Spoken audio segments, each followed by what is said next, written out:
ওই ওই ক্যাডা রে, আমার পুকুরে কচু শাক তুলছিস ক্যাডা? ঠাকুমা, আমি তুলছি গো। কে? আমিটা কে? পাশের পাড়ায় বাড়ি। ঠাকুমা, বাড়িতে যে রান্নার কিচ্ছু নেই, গরিব মানুষ আমি, তাই এই শীতে একটু কচু শাক তুলতে এসেছি। তুই এটা ঠিক করলি না। আমাকে জিজ্ঞাসা না করে আমার পুকুরে শাক তুলছি না বলে কারোর জিনিস নেওয়াকে চুরি করা বলে?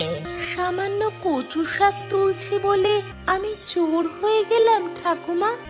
আরে বউ, এটা সামান্য নয়। বাজারে এই কচু শাক অনেক টাকায় বিক্রি হয়। বাজারে টাকা দিয়ে কিনতে পারবো না বলেই তো পুকুরের শাকটা তুলতে এসেছি। আমি রোজ এই কচু শাকগুলো বাজারে নিয়ে গিয়ে বিক্রি করি। শীতের সময় বিক্রি করে কিছু টাকা পাই। বুঝতে পেরেছি ঠাকুমা, আমি তো কচু শাকের টাকা দিতে পারবো না। তোমার পুকুর থেকে কচু শাক তুলেছিলাম, এই নাও।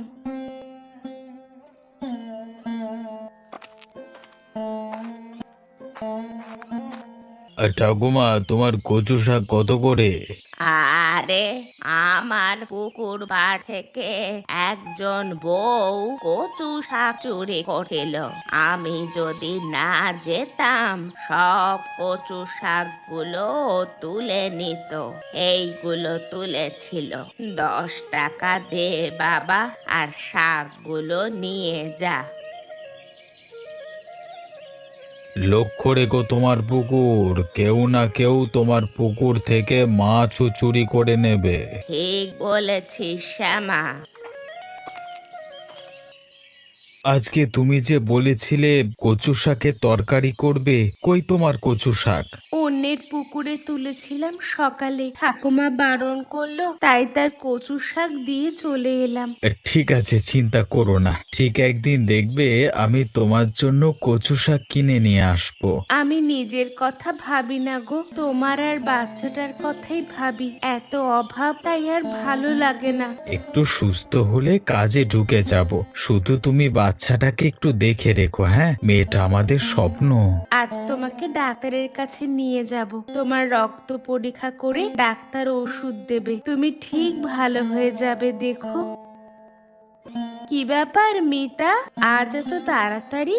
মা, আজকে আমাদের স্কুলের টিচার মিটিং এর জন্য তাড়াতাড়ি ছুটি হয়ে গেছে। ও আচ্ছা, তাহলে স্কুলের পোশাক খুলে এসে একটু ভাত খেয়ে নিবি আয়। মা, আর তুমি কচু শাক রান্না করেছো? না রে মা, কচু শাক আর পেলাম না, পরে একদিন রান্না করে খাওয়াবো। আচ্ছা ঠিক আছে। মা, আজ আমাকে একটু বিকেলে পার্কে ঘুরতে নিয়ে যাবে? আচ্ছা ঠিক আছে, নিয়ে যাব। বাবা, তুমি আমাদের সাথে যাবে তো?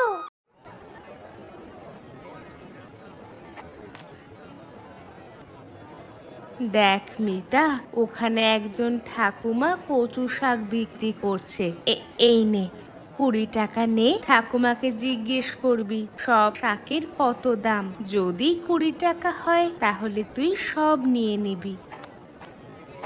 ঠাকুমা, তোমার কচু শাক সব কত দাম? তুই সব নিবি?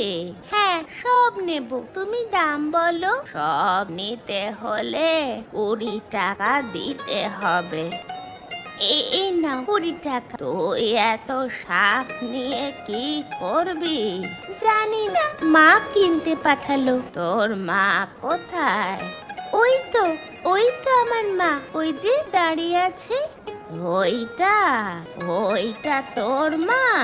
আমার মাকে চেনো তুমি? চিনতাম না, আগেই চিনেছি। কি গো, মেয়ে কচু শাক নিয়ে কোথায় যাবে? ঠাকুমা, যেখানেই যাই এই কচু শাক দেখে আবার বলো না আমি তোমার পুকুর থেকে চুরি করেছি। আরে না না, কাল বিকেলে তোর মেয়ে এসে আমার কাছ থেকে 20 টাকা দিয়ে কিনেছে। যাই হোক, বুঝে গেছো, চলি ঠাকুমা। কচু শাক নিয়ে মেয়েটা কোথায় যায় আমাকে দেখতে হবে।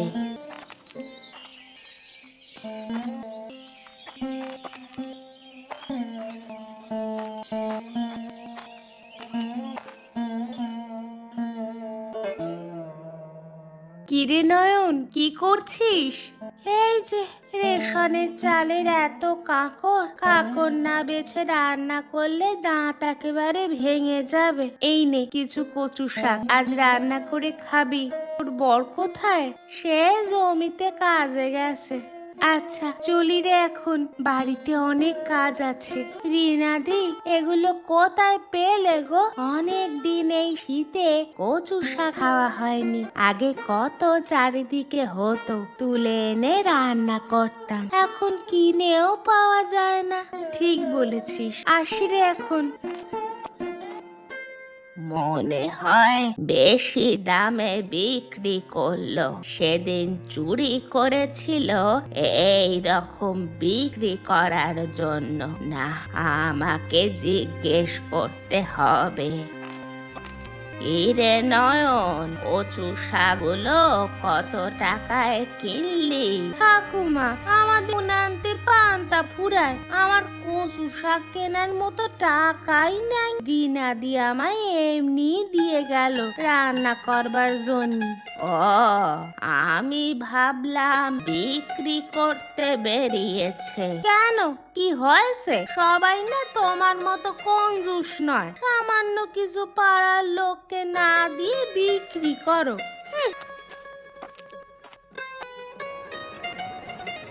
মা, আমি ওই দোলনায় দুলবো। আচ্ছা ঠিক আছে।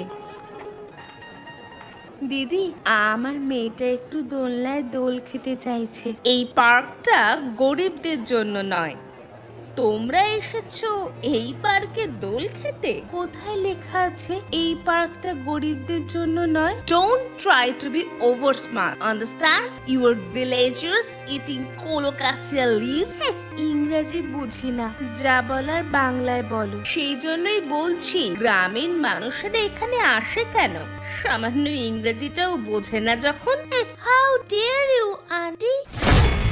You don't have any right to insult my mother. And listen, this park is for everyone, also every child. Mind it, auntie. Colocasia leaves are very high protein natural food that are more significant for our body. You don't know about social education, understand? মা, চলো আমরা ওইদিকে গিয়ে বসি। মিতা, তুই ফরর ফরর করে কি সব ইংরেজিতে বলে গেলি মা? ওই আন্টিটা তোমাকে বলল অতিরিক্ত চালাকি করো না, তোমরা কচু শাক খাওয়া গ্রামের বাসিন্দা। আমি এটা শুনে আমার মেজাজ ঠিক রাখতে না পেরে আমিও দিয়ে দিলাম। আমি বলেছি, আপনার সাহস কত? আমার মাকে অপমান করার অধিকার আপনার নেই। তারপর বলেছি কচু শাক আমাদের শরীরে এক প্রকার হাই প্রোটিন খাবার। তাছাড়া আপনার সামাজিক শিক্ষা জানা নাই। তুই এত ইংরেজি জানিস? আমি তো জানতাম না রে মা। আমাদের স্কুলে বাংলার সাথে সাথে ইংরেজিটাও ভালো করে শেখায়। তাছাড়া ইংরেজি খুব সহজ। চল এবার বাড়ি ফেরা যাক মা। আরে বৌমা, কি করছো ওখানে? এই যে কাকু, কিছু কচু শাক চাষ করছি।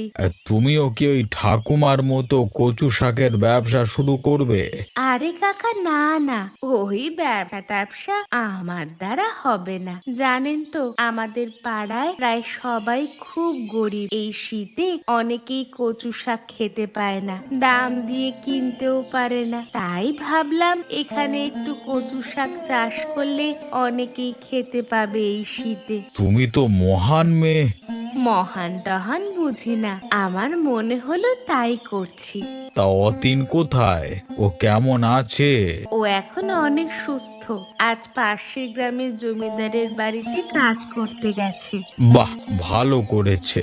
অতীন অনেক দিন ধরেই অসুস্থ ছিল, সুস্থ হয়েছে, এটা শুনে ভালো লাগছে। কাকা, আমার কচু শাক হলে নিয়ে যাবেন, কাকিমা রান্না করে খাওয়াবে আপনাকে।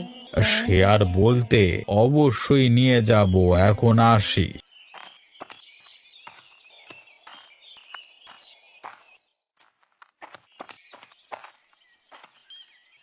আরে, এখানে আবার কার কচু শাক হয়েছে? বেশ ভালোই হয়েছে তো, বেশ বড় বড়। কে এখানে কচু শাক লাগিয়েছে? এই এই তুমি কচু শাক চাষ করেছো? হ্যাঁ, নিজে করেছি। কেন, কোনো অসুবিধা আছে? না, কোনো অসুবিধা নেই। তুমি তোমার জায়গায় কচু শাক চাষ করেছো, কার কি বলার হাতে পারে। তাই কচু শাকগুলো কি বাজারে বিক্রি করতে যাবে? না না, বিক্রি করব না। তাহলে কি করবে এত কচু শাক? দেখি কি করা যায়।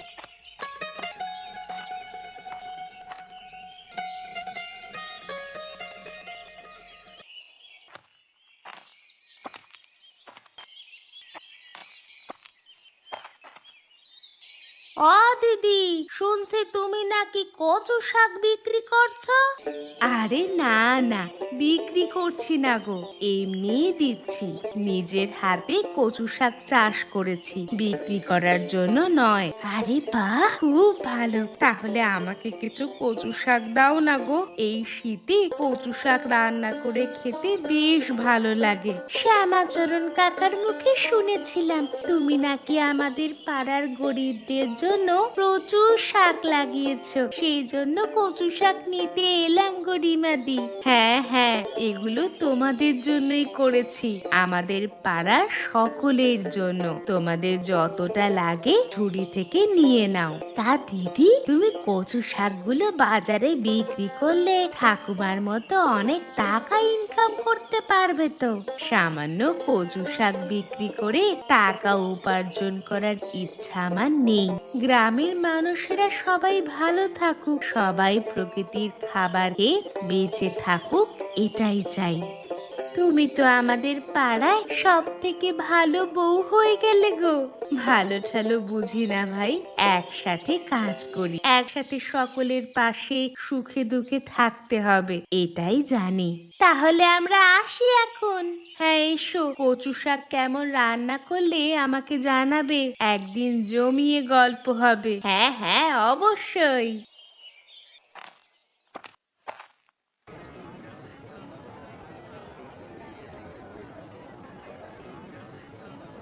আরে, কচু শাক নিয়ে যাও, এইতে কচু শাক রান্না করে খেলে ভালো লাগবে।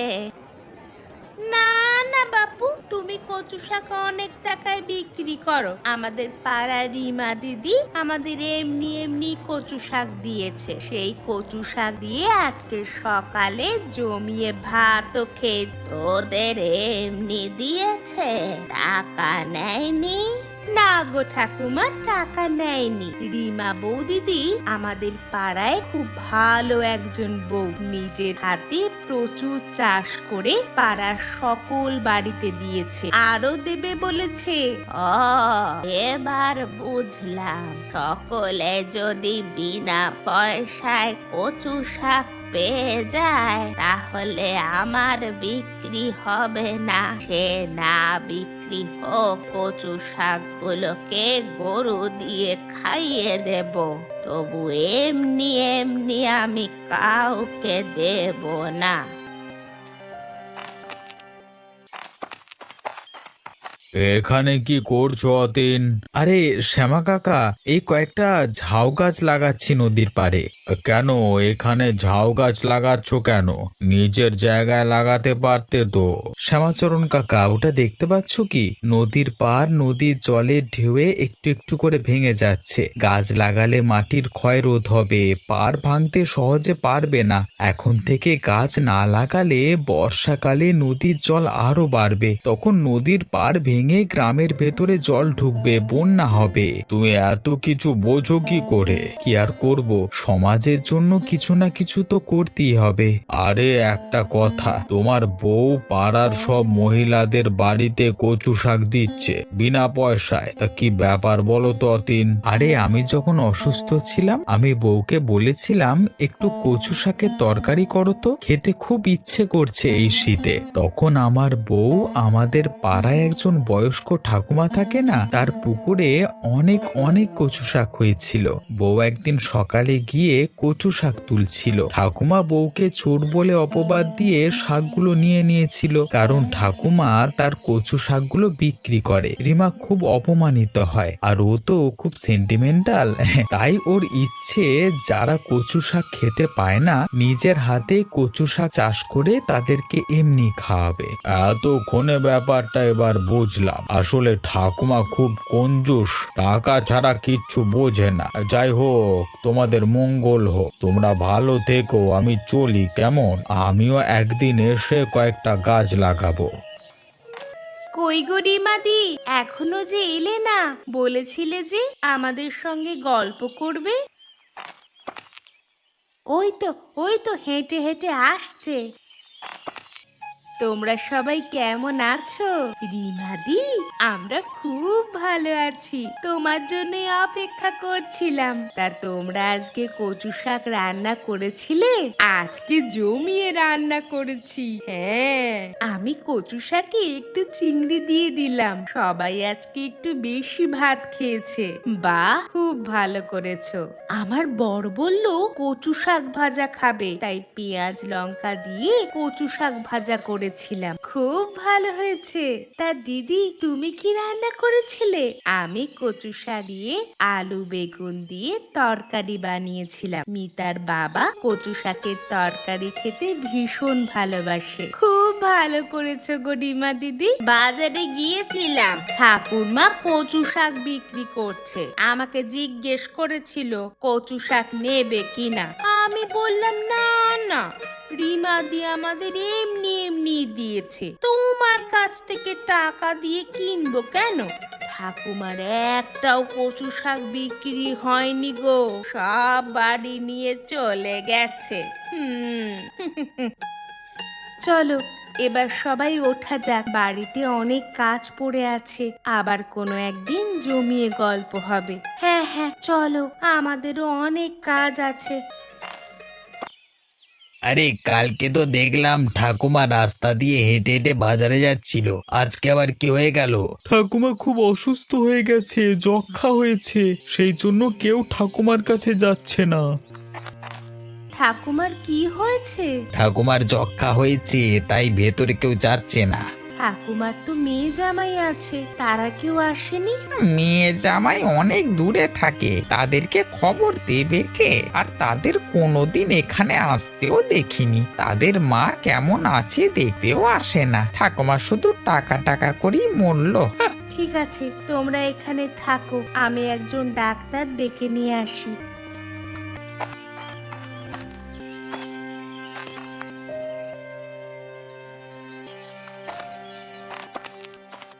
কি ব্যাপার? আমাদের পাড়ায় একজন বয়স্ক ঠাকুমা থাকে, উনি খুব অসুস্থ। আপনি যদি গিয়ে দেখেন খুব ভালো হয় ডাক্তারবাবু। ঠিক আছে, আপনি যান, আমি যাচ্ছি।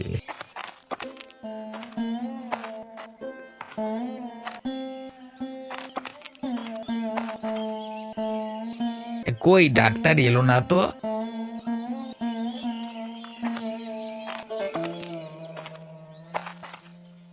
ডাক্তারবাবু চলুন, ঠাকুমা ভেতরে শুয়ে আছেন।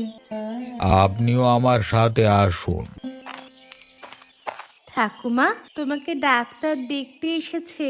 ঠাকুমার যক্ষা হয়েছে, সাবধানে থাকতে হবে। আমি ওষুধ লিখে দিচ্ছি। পোশাক আশাক বিছানাপত্র ঘরদোর খুব পরিষ্কার করতে হবে। আর যক্ষা খুব ছোঁয়াচে রোগ, সেরকম সবাই যেন না আসে। এই মেডিসিনগুলো খাওয়াতে হবে। ডাক্তারবাবু, আপনার ফিসটা তো আমি নিয়ে আসিনি, পরে আপনার বাড়িতে আমি পাঠিয়ে দেব। ঠিক আছে, ফিস দিতে হবে না। একটু পরিচর্যা করতে হবে ঠাকুমাকে, তাহলেই তাড়াতাড়ি সুস্থ হয়ে যাবে।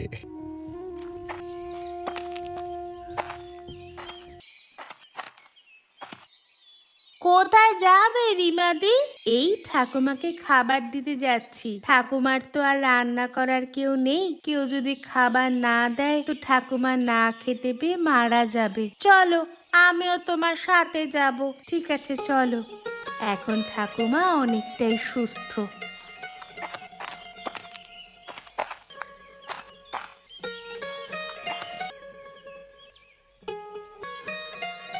ঠাকুমা, তোমার জন্য ভাত এনেছে করিমা দিদি, খেতে বসো। ঠাকুমা, ভাতগুলো খেয়ে নিন। তোমাদের জন্য এই যাত্রায় আমি বেঁচে গেলাম। তোমাদের জন্য নয়, শুধুমাত্র রিমা দিদির জন্য। রিমাদি সেবা না করলে তুমি এই বেলা পটল তুলে দিতে গো। আমি আমার কর্তব্য করেছি শুধু। ঠাকুমা, এসব কথা না বলে ভাত খেয়ে ওষুধটা খেয়ে নেবেন। চলুন, আমি আবার বিকেলে দেখতে আসব। আজ থেকে আমার যা কিছু চাষ হবে কিছুই আর বিক্রি করব না। গ্রামের মানুষদের পাশে থাকতে হবে। তাই তোমরা সবাই যার যা লাগবে সব নিয়ে নেবে। আমায় কোনো টাকা দিতে হবে না। ঠাকুমা, তুমি এত পরিবর্তন হয়ে গেলে কি করে গো? রিমা বউ আমার চোখ খুলে দিয়েছে।